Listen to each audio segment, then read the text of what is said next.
कश्मीर कनकोट जिले में समूरन शहरन में हिंदू पंचायत के सरहद मुखी जगदेश कुमार, मासूम नीगर, जादीप कुमार और बियन मुगविन की बाजियाबी लाइ शतरबंद हड़ताल करे मुज़ाहिरा किया विया। कनकोट में हिंदू पंचायत के सरहद शहर जा अक्सर कारोबारी मरकज बंद रहा। शहरन सियासी समाजी अगवान डॉक्टर मेहर चंद, प्रकाश लाल मंछाणी, इंजीनियर मोटवाणी, रवि कुमार और बियन की अगवानी में घंटाघर चौक ते एहतजाजी मुज़ाहिरो करे अलामती बुख हड़ताल कई वही। कश्मीर शहर में हिंदू बिरादरी के सरहद शतरबंद हड़ताल करे सियासी समाजी तंजीमन तरफा मुगवी की बाजियाबी लाइ रैली करी वही। गोसपुर में भी जिले अंदर वधंदड़ बदमनी, मासूम बारन समेत बियन मुगविन की बाजियाबी लाइ शतरबंद हड़ताल करे एहतजाजी रैली करी वही। करमपुर में भी हिंदू बिरादरी के सरहद वापारिक पारा कारोबारी बंद करे शतरबंद हड़ताल कई वही, जे सबब शहर जा नंढा वडा कारोबार मरकज बंद रहा।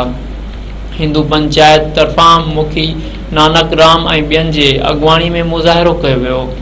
बख्शापुर में हिंदू पंचायत के सरहद धाड़ेलन वट कैद मुगवी की बाजियाबी लाइ शतरबंद हड़ताल कई वही। हिंदू बिरादरी तरफा मुगवी की बाजियाबी लाइ मुखी नरेश कुमार, श्यामलाल और बियन की अगवानी में रैली करी वही।